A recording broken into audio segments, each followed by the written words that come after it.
Ezequiel, capítulo 1.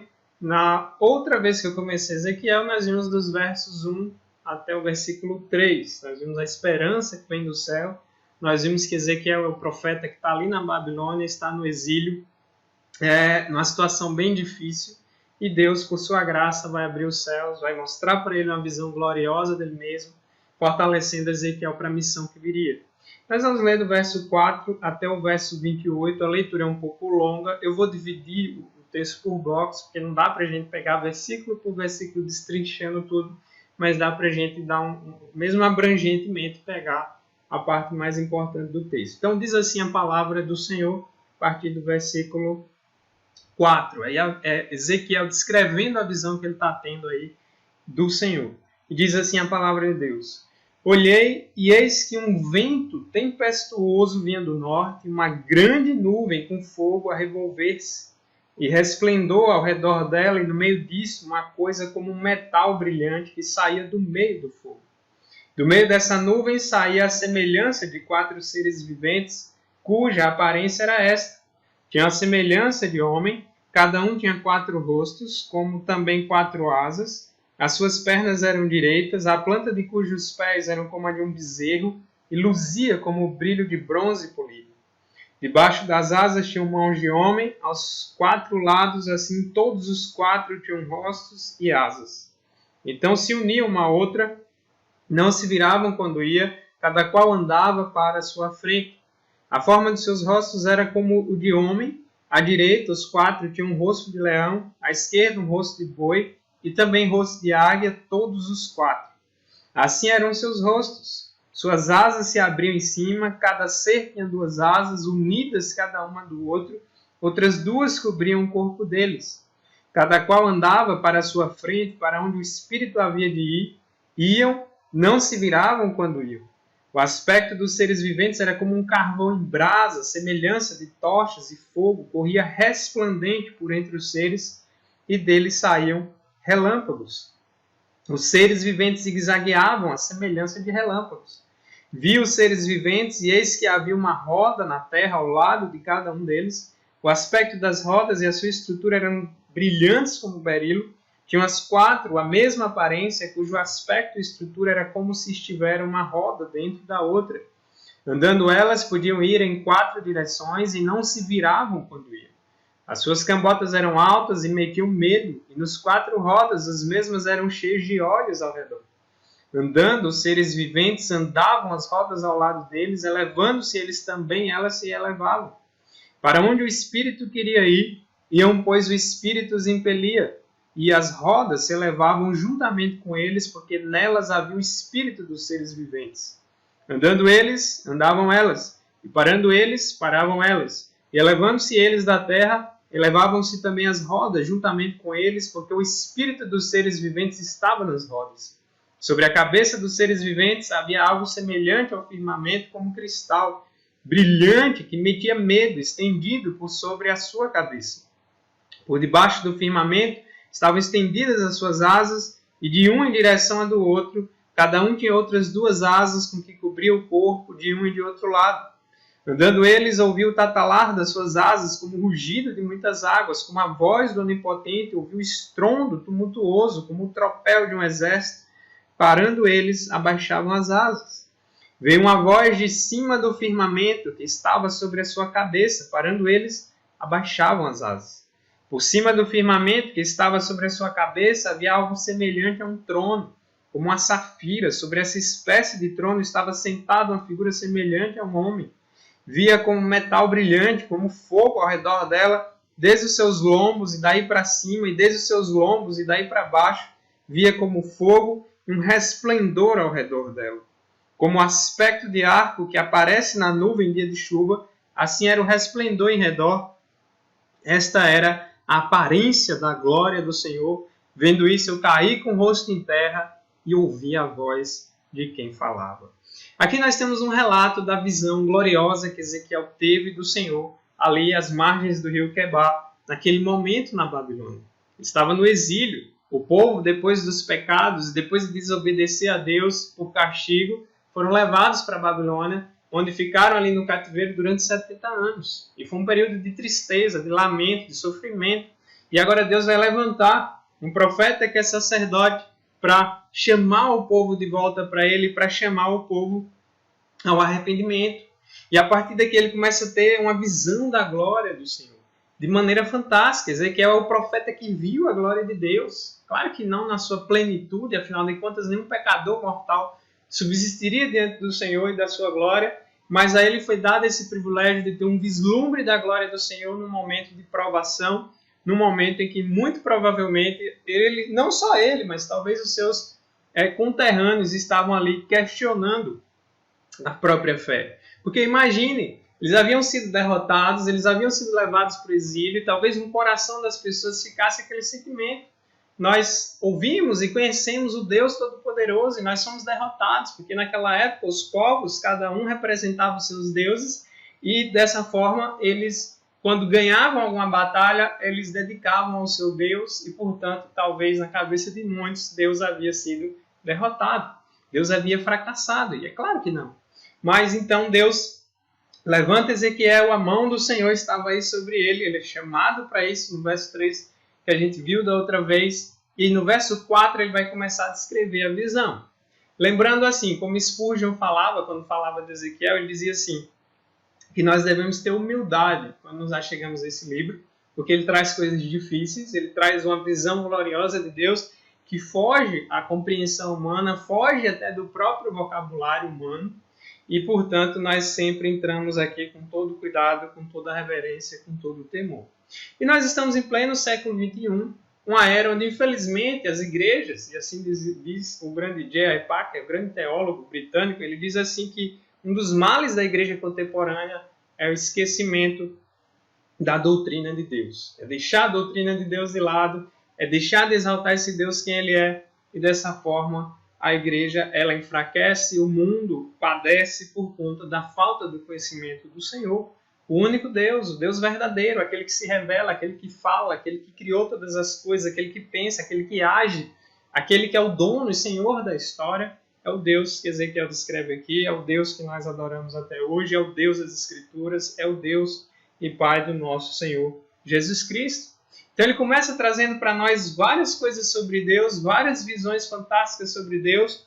Nós vemos aqui também a figura dos querubins, que são criaturas mais elevadas, criaturas de uma ordem superior, vamos dizer assim, que habitam na presença do Altíssimo de maneira graciosa. Você vai ver a figura dos querubins em outras passagens das Escrituras. Aqui em Ezequiel você vê os serafins que são parecidos lá em Isaías, você vê eles sendo pintados lá, a figura dos querubins na Arca da Aliança, ali na cortina do Santo dos Santos, enfim. Eles são seres que Deus criou e são seres que habitam na glória majestosa do Senhor. Eles são como que guardiões da santidade do Senhor. São figuras fantásticas, tremendas, né? Eu sempre menciono. Se você está acostumado com aquela figura dos anjinhos fofinhos que vem geralmente naquelas coisas de colocar em estante, de enfeite para casa e tal, os anjinhos não são fofinhos daquela forma. Eles têm uma figura de imponência poderosas e resplandecem a glória do Senhor. São mensageiros do Senhor. Mas os querubins que a gente vê aqui nesse texto, eles são seres diferenciados, eles são seres que talvez causem mais pavor na hora que eles surgem, e eles são mencionados nas Escrituras, são mencionados às vezes até por outros povos da Antiguidade, e eles aparecem aqui nessa cena. Eu só estou fazendo um comentário, porque o foco do texto não são os querubins, mas a glória do Deus que se assenta acima dos querubins. O trono do Senhor aqui é colocado, e os querubins estão aqui tendo acesso à santa presença de Deus de uma maneira gloriosa, de uma maneira maravilhosa. E aí então, nós podemos aprender várias coisas sobre o único Deus e verdadeiro a partir desse texto. A primeira delas é que Deus ele é santo e julga corretamente. O Deus que é santo, santo, santo. Como nós vemos se manifestar em Isaías, no verso 4 que nós lemos, ele diz: olhei e vi um vento tempestuoso do norte. Geralmente o que vem do norte, segundo os comentaristas bíblicos, tem a ver com juízo, tem a ver com julgamento. Porque do norte geralmente vinham até as nações que puniam Israel pelo seu pecado. E por isso muitos depreendem disso que aqui Deus também está trazendo a figura de juízo. Né? Deus aqui não está vindo simplesmente como um resgate, mas como um juízo, como alguém que vem para julgar, alguém que julga corretamente. E nós nunca podemos perder de vista que Deus é santo. A santidade é o atributo de Deus que mais se pronuncia. A santidade faz parte do ser de Deus, da essência de Deus, de maneira que Ele é perfeitamente santo. Tudo que Ele toca e mexe se torna santo e toda a sua glória resplandece através da sua santidade. Nós vivemos numa época em que as pessoas vão perdendo essa noção de um Deus santo, de um Deus justo. As pessoas criam a ideia de um Deus meio caricaturado, um velhinho de barbas brancas sentados num trono, dando ordens. Não é isso. Deus é muito maior, Deus é muito melhor. E a santidade vem dele, e nós só podemos ser santos por causa dele, pelo poder dele, resplandecendo a glória dele, porque senão tudo que resta em nós é somente pecado. Então Deus é santo, a sua glória majestosa resplandece através da sua santidade. Esses seres, os querubins e os serafins que aparecem lá em Isaías, eles se prostram diante da santidade do Senhor, diante da majestade do Senhor, diante da glória do Senhor. E nós estamos vendo esse Deus, esse que vem um vento tempestuoso do norte, uma grande nuvem com fogo. E o fogo também trazendo essa figura de juízo. Lá em Hebreus, no capítulo 12, verso 29, vai dizer que nosso Deus é um fogo consumidor. Ou seja, nós não podemos brincar com Deus, nós não podemos brincar com a majestade de Deus, nós não podemos brincar com a santidade de Deus, porque Ele é santo. Porque a presença dEle é gloriosa e santa, Ele abomina o pecado. E é o Deus que há de colocar tudo no seu devido lugar. É o Deus que vai nos pedir contas, é o Deus que julgará tudo e todos, é o Deus que colocará todas as coisas no seu devido lugar. Esse é o Deus que nos é apresentado aqui nessa visão gloriosa. Um Deus que vem com juízo, a revolver-se, resplendor ao redor dela, e no meio disso, uma coisa como um metal brilhante que saia do meio do fogo. Você vai ver que aí nesse trecho de Ezequiel, você vai ver sempre ele usando a palavra como, a semelhança disso. Por quê? Porque não dá para descrever totalmente a majestade divina. Não dá para comparar Deus com qualquer um ou com qualquer coisa. Então ele sempre vai usar como, parecido, ele tenta sempre trazer figuras conhecidas para poder falar de quem Deus é e para poder descrever a figura gloriosa do Senhor. E aí ele vai dizendo, uma nuvem ali como um metal brilhante saía do meio do fogo. E ele vai dizendo que ali tem alguém cuja semelhança de homem, no verso 5. Ele começa a fazer essas descrições aí. Mas nós vamos vendo Deus com essa imagem. Um Deus que impõe respeito, um Deus que é glorioso, um Deus que nós, diante da presença dele, nos prostramos. E é fantástica a descrição que Ezequiel vai trazendo aqui sobre Deus. O interessante é que quando nós lemos e estudamos o Novo Testamento, nós também vamos perceber que esses mesmos atributos que encontramos em Deus, Pai, também são manifestados na figura bendita do Senhor Jesus Cristo. Se você abrir, por exemplo, 2 aos Tessalonicenses, é importante a gente lembrar disso lá, porque nós estamos falando do Deus eterno, do Deus trino. Em 2 aos Tessalonicenses, lá nessa carta, Paulo vai trazer para nós uma descrição da volta do Senhor Jesus Cristo. E é interessante ver que há várias coisas ali no Senhor que são iguais também à descrição que Ezequiel nos traz. 2 Tessalonicenses, capítulo 1, a partir do verso 7, tem um trecho aí importante da gente meditar. Ele diz assim: a vós outros que sois atribulados, alívio juntamente conosco. Ele vai dizendo: quando do céu se manifestar o Senhor Jesus com os anjos do seu poder, em chama de fogo, tomando vingança contra os que não conhecem a Deus e contra os que não obedecem ao Evangelho de nosso Senhor Jesus Cristo. Então, estes sofrerão penalidade de eterna destruição, banidos da face do Senhor e da glória do seu poder. Olha que coisa interessante. A descrição que Paulo traz aqui do Senhor Jesus Cristo na sua volta também traz uma figura poderosa, traz uma figura que demonstra essa santidade, uma figura que tem aqui fogo ao seu redor e anjos ao seu redor. Coisa interessante. Jesus também é Deus, Jesus é o Salvador. Jesus é aquele que veio para salvar o mundo, para trazer os pecadores de volta para Deus através do arrependimento na fé nele, mas também Jesus é o juiz santo e justo que voltará para julgar toda a terra. O Pai lhe confiou esta missão. E aqui mostra que do céu ele há de se manifestar com os anjos do seu poder.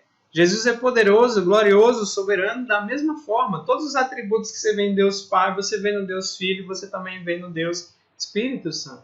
A glória majestosa da Trindade. Você vê a santidade sendo ali trazida nas três pessoas da Trindade. E eles manifestam assim. Então aqui está deixando claro, olha, Deus não está de brincadeira. Quando a palavra chama os homens ao arrependimento, quando a palavra chama a gente a sondar o nosso coração, os nossos pecados, a nossa miséria, se arrepender e voltar para Deus, não está brincando, porque Deus não está brincando, porque Deus é um fogo consumidor e tudo aquilo que é errado, tudo aquilo que é impuro, tudo aquilo que é pecaminoso vai ser destruído. E todos aqueles que permanecerem em rebeldia contra Ele serão punidos pela eternidade, justamente por isso. Então, o mesmo Deus que vemos ali é o mesmo Deus que servimos hoje, é o mesmo Deus eterno que para sempre será. E Ele é santo, Ele é justo. E é por isso que, quando a gente lê também o Novo Testamento, lá no Antigo nós estamos vendo uma mensagem que chama as pessoas ao arrependimento, mas a mensagem dos profetas, a mensagem do próprio Senhor Jesus Cristo, a mensagem do Evangelho, também é chamando o homem ao arrependimento. Arrependam-se, creiam no Senhor. Arrependam-se e voltem para esse Deus que é santo e requer de nós santidade. Em vários momentos da Escritura nós vamos ver isso. Sejam santos porque o Senhor vosso Deus é santo. Deus sempre chama isso, então a gente precisa pensar na nossa vida diante dele. Nós devemos pensar na confissão que fazemos diante dele da nossa fé, porque ele nos chama à santidade justamente pelo fato dele ser santo. Então aqui no Novo Testamento, nesse trecho da carta de Paulo, a segunda carta de Paulo aos Tessalonicenses, mostra isso na volta do Senhor Jesus Cristo. E aqui é até meio assustador, porque fala em chamas de fogo, fala que ele toma vingança àqueles que não conhecem a Deus e que não obedecem ao Evangelho do Senhor Jesus Cristo. Então Deus oferece a melhor coisa de todas, que é Ele mesmo. Claro que Ele não é uma coisa, mas é só na questão da expressão. Então Deus, quando quer abençoar, a maior bênção que Ele dá é Ele mesmo. E é por isso que o Senhor Jesus Cristo vai encarnar e vem justamente para abençoar da maneira mais tremenda possível, trazendo a salvação. Então nós estamos falando desse Deus que é santo. Então não adianta você dizer que serve a Deus e vive uma vida de todo jeito. Não adianta você falar bem de Deus, mas o seu coração está longe de Deus. Não adianta você honrar Deus com os lábios se a sua vida não acompanha a sua confissão. É absolutamente inútil, porque Ele sonda os nossos corações. Então Ele é santo e Ele está chamando a gente ao caminho da santidade. E é somente pelo poder do Espírito Santo que nós somos capacitados a vivermos vidas santas. Só assim. Então, se você não vive uma vida santa, se você pela graça de Deus, não tem se esforçado e lutado para ser santo, você precisa rever sua vida, os seus caminhos, a sua fé, o seu cristianismo, porque Deus chama santidade. Deus é um Deus santo. Nós somos pecadores, mas pelo poder dele nós somos santificados e somos capacitados a viver vidas santas para a glória dele. Então, esse é o primeiro ponto que nós vamos vendo ali de Deus, naquela visão de Ezequiel, um Deus santo, o Deus que julga corretamente, o Deus que vem com a nuvem de julgamento. Aquela nuvem, agora voltando para Ezequiel, ele fala da grande nuvem, com fogo, justamente chamando e trazendo julgamento.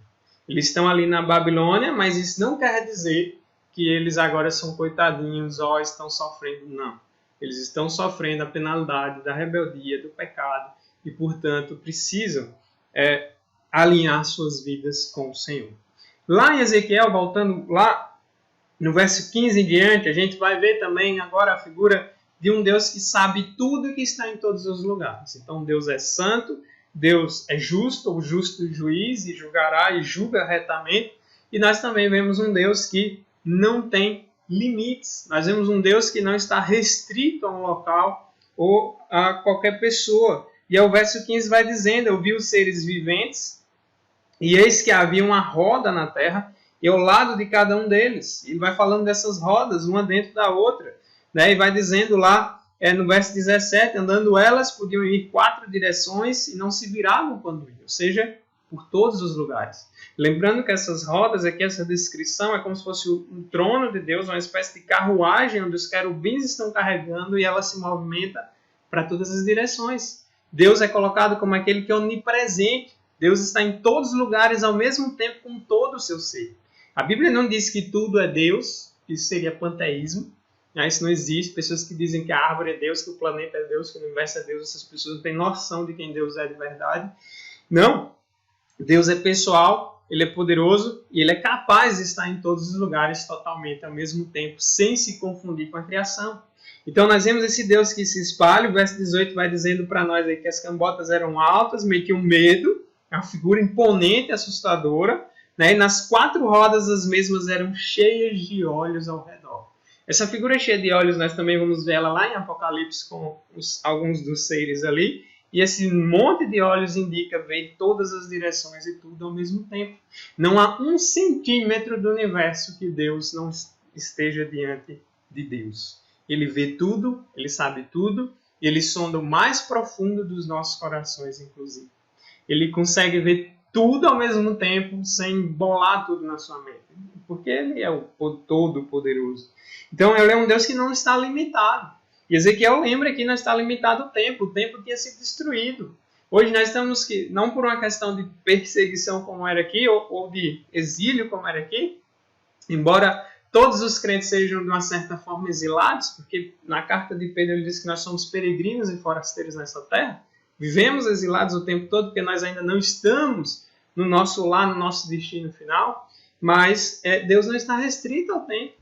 E nessa época em que a maioria dos templos estão sem poder abrir por conta da pandemia, tem muita gente assustada, muita gente entristecida, mas aqui lembra para nós, assim como lembrava para eles, que Deus não depende do tempo exclusivamente. Não está dizendo que é errado você se juntar num lugar para adorar a Deus, ou ir na ideia da galera desigrejada hoje que não vou para a igreja porque Deus está em todo lugar, então posso servir Deus aqui. Não, isso é um ato de rebeldia contra a palavra. Aqui estou falando de uma situação especial, de uma situação onde eles estavam longe da sua terra, assim como muitas pessoas hoje às vezes ficam, e nós hoje não estamos podendo nos reunir fisicamente no templo, mas isso não limita Deus de jeito nenhum. A gente precisa lembrar disso, né? O cristão ele vai ser cristão numa caverna, ele vai ser cristão no meio do mar, ele vai ser cristão no alto do monte, porque Deus está em todos os lugares. Nosso Deus ele não está limitado. Se todos os templos fossem destruídos hoje, Deus ia continuar tão livre quanto ele sempre foi. Deus ia poder ser cultuado tão tranquilamente quanto sempre foi. Né? Os seus verdadeiros adoradores o adoram o Espírito em verdade. Então Deus não tem limites. E é importante lembrar disso aqui. Nós vemos esse Deus que está em todos os lugares e que sabe todas as coisas. Então é tremendo ver a sua graça e o seu poder. Outra coisa sobre Deus que nós vemos aqui nesse texto, Deus ele é único e ele é soberano. Olha o verso 26. Único porque se você olhar toda a descrição da sua glória, nada nem ninguém pode se comparar a ele. Não há nenhum Deus como ele. Não há nenhum outro, até na história das religiões comparadas, que tem as características maravilhosas e únicas do único Deus. E aí no verso 26, ele fala, por cima do firmamento que estava sobre a sua cabeça, havia algo semelhante a um trono, como uma safira, sobre uma espécie de trono, estava sentado uma figura semelhante a um homem.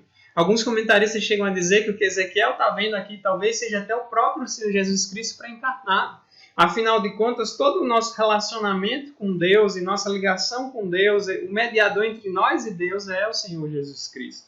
É o Filho de Deus que se fez homem, habitou entre nós, cheio de graça e de verdade. Então, aqui tem um trono. Deus reina, não é só sobre o Oriente Médio, não é só sobre o povo de Israel aqui nessa época. Deus reina sobre o universo. Aqui fala do seu trono. Outros profetas falam do seu trono, lá em Apocalipse também. Então ele reina soberano. Ele é o rei dos reis. E ninguém está acima dele. Pelo contrário, todos abaixo dele. Porque ele é o rei soberano. Ele governa sobre tudo e todos. Ele tem sobre as suas mãos o universo, as estrelas, os átomos, as nossas vidas, a nossa respiração, a criação. Tudo veio dele, depende dele, é sustentado por ele, para a glória dele. O trono dele não pode ser tomado. Ninguém pode dar um golpe político no trono do Senhor. Isso é absolutamente impossível, porque ele é o Senhor soberano que reina para todo sempre. Ele é o Rei dos Reis. Ele é aquele que tem toda a majestade, toda a sua glória. E isso é tremendo. Então aqui mostra o seu trono para nós, né? E é uma espécie de trono, está ali sentada aquela figura semelhante a um homem. E por fim, no verso 28, ele fala aqui de um Deus glorioso e de um Deus misericordioso. Olha aí o verso 28, como o aspecto de um arco que aparece na nuvem no dia de chuva, que é a figura do arco-íris. né? Lembre-se que Deus fez uma aliança com Noé, e o arco-íris é uma marca dessa aliança, de que ele não destruiria mais o mundo por água. É um símbolo da sua misericórdia. Deus aqui está sendo misericordioso como ele sempre foi, e uma das maneiras como ele é glorificado é justamente através da sua misericórdia, né? Nós estamos vivos por causa da misericórdia dele. É a misericórdia dele que é a causa de nós não sermos consumidos por causa dos nossos próprios pecados. Então, vai mostrando que assim era o resplendor em redor. Essa era a aparência da glória do Senhor. Que coisa tremenda! A glória de Deus, a glória majestosa de Deus. Talvez você diga, nossa, eu queria ver essa glória, eu queria contemplar essa glória como Ezequiel também, eu queria conhecer essa glória. E como é que nós podemos conhecer essa glória? Lá no Evangelho de João, no capítulo 1, se você abrir lá, João nos mostra isso, né, inspirado por Deus. João 1, verso 14. E vai dizer assim, o Verbo se fez carne, habitou entre nós, cheio de graça e de verdade, e vimos a sua glória, glória como do unigênito do Pai. Ou seja, como contemplamos a glória do Senhor hoje? Através de Cristo. Isso é tremendo, né? Nós conhecemos ao Senhor, nos aproximamos do Senhor e podemos contemplar essa mesma glória do Senhor através da pessoa bendita do Senhor Jesus Cristo hoje. Quando nós olhamos para Cristo, nós estamos vendo o Pai. Quando nós olhamos a glória de Cristo, nós estamos também vendo a glória do Pai. E Deus é glorioso, majestoso, soberano. Imagine, quando nós vemos coisas belas na natureza, nós ficamos admirados, nós ficamos extasiados. Agora você imagina quem criou tudo isso.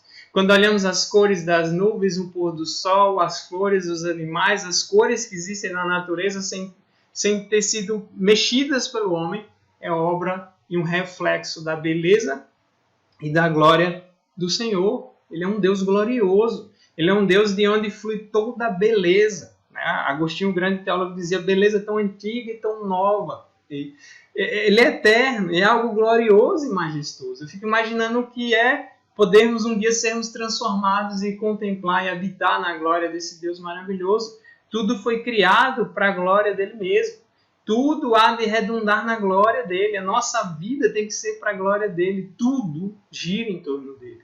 Então, quando nós queremos contemplar esse Deus glorioso, nós olhamos para Jesus Cristo. Quando nós queremos conhecer esse Deus glorioso, nós devemos conhecer Jesus Cristo. E nós devemos espalhar a glória desse Deus. E a glória desse Deus, ela brilha ainda mais quando nós olhamos para a obra perfeita dele através de Jesus. O Verbo que se fez carne e habitou entre nós. Colossenses capítulo 1 vai dizer para nós que nele habita toda a plenitude da divindade. Né? Tudo o que nós precisamos saber sobre Deus, a glória do próprio Deus, a salvação, intimidade com Deus, flui através do Senhor Jesus Cristo. É tremendo isso. Né? Ezequiel está ali no momento falando da glória desse Deus. Ali foi antes de Jesus Cristo ter vindo, mas é o mesmo Deus. E quando hoje nós, com toda a revelação, Antigo e Novo Testamento, nós aprendemos ainda mais sobre a glória desse Deus, nós temos um privilégio imenso de ter acesso à glória desse Deus através de Cristo. Então, quando Cristo nos transforma, a glória de Deus resplandece diante de nós e nós também devemos viver para essa glória, pregar essa glória e fazer essa glória conhecida no mundo, chamando os homens ao arrependimento através de Jesus Cristo. Então, quando somos transformados, quando vivemos vidas santas, quando nos arrependemos e vivemos para esse Deus, a glória dele resplandece através de nós. Então, eu acho tremendo essa figura. Por isso que Ezequiel ficou marcado para sempre ao contemplar a glória do Senhor. Talvez você, e até muitos comentaristas bíblicos, ficam tentados a ficar destrinchando cada coisa. Você vai ver que tem esses seres viventes, cada um tem uma cabeça de um jeito. São figuras que quando você lê, você fica meio sem entender. Mas eu estou tentando trazer para você o que é principal. Que é saber que Deus é glorioso, poderoso, soberano. Você pode ler várias coisas, alguns vão tentar trazer várias simbologias em cima dessas coisas, nós não sabemos tudo. Por isso que Spurgeon dizia, olha, diante de Ezequiel, a gente tem que ter humildade, a gente tem que reconhecer que muitas coisas que nós não sabemos, porque está descrevendo seres que nós nem temos acesso. Imagina, eles habitam na presença do Senhor, os querubins, e muito provavelmente, até à luz do próprio Ezequiel, talvez o próprio Satanás, um dia foi um querubim, fazia parte dessa classe de seres espirituais né, de um alto escalão, vamos dizer assim, mas que se rebela e cai. E o pecado faz isso, desfigura, né, mancha a glória de Deus que há em nós ou na sua criação. Por isso que nós precisamos nos arrepender, nos voltar para Cristo e assim podermos viver para a glória do Senhor, conhecer a glória do Senhor e termos comunhão com o Senhor. É interessante que se a gente ler também o Salmo 63, no verso 2, aqui tem uma coisa interessante que Davi coloca. Salmo 63, 2 diz assim: assim eu te contemplo no santuário para ver a tua força e a tua glória. Lembre-se, Davi está no deserto aqui nesse salmo.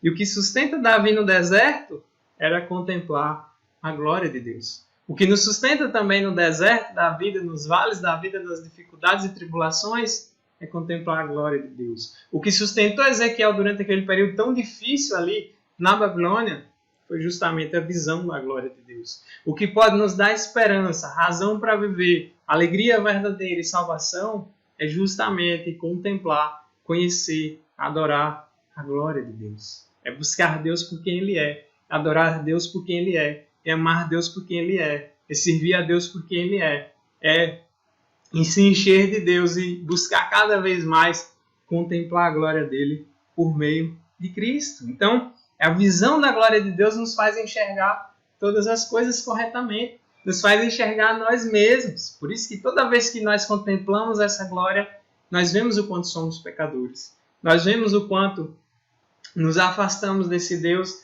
e o quanto o pecado custou muito caro para todos nós. Então Deus não está limitado, meus irmãos. Deus não está limitado ao tempo, Deus não está limitado ao espaço, Deus não está limitado aos templos ou às igrejas. Né? Deus é soberano, eterno, glorioso, poderoso, como nós acabamos de ver. E é lamentável saber que vivemos numa época onde muitas vezes muitos crentes vivem como se Deus fosse pequeno. Muitos crentes pregam um evangelho falso que faz de Deus alguém que pode ser manipulado. Né? Muitas igrejas têm esquecido o evangelho verdadeiro e pregado um Deus que é fraco, um Deus que é limitado, um Deus que pode ser manipulado, um Deus que é quase uma palavra mágica para atender pedidos. Não tem nada a ver com esse Deus aqui. O Deus verdadeiro, o Deus poderoso, o Deus soberano, o Deus que vai além e pode muito mais do que nós podemos imaginar. O Deus glorioso, o Deus soberano das Escrituras. Esse é o único Deus. Esse é o verdadeiro Deus. Esse é o Deus que se revela, é o Deus que escolhe um povo, é um Deus que por graça entrega o seu único filho para morrer por pecadores, é um Deus que é dono da história, é um Deus que é dono do universo, é um Deus diante de quem todos estarão presentes. O próprio Senhor Jesus Cristo, quando é anunciado a sua volta, vai dizer que todo joelho há de se dobrar diante dele, toda língua há de confessar a sua majestade. Um dia tudo será transformado, tudo será renovado, e nós viveremos única e exclusivamente sem pecado para a glória desse Deus. A razão de ser, a nossa alegria, a nossa bandeira, o que nos move, o que nos fortalece, o que nos alegra, tem que ser a glória do Senhor. Que Ele nos permita, a cada dia, nos enchermos dEle, contemplarmos mais a glória dEle, de maneira que isso nos transforme, nos renove, nos fortaleça, nos faça buscá-lo com mais amor, com mais ardor, não só para nos livrar dos problemas, das doenças e das dificuldades, mas para estar na presença dEle, contemplando a glória dEle, amando mais a Ele, nos enchendo dEle, buscando pela graça viver para a glória do Senhor, através de Cristo Jesus, o seu Filho.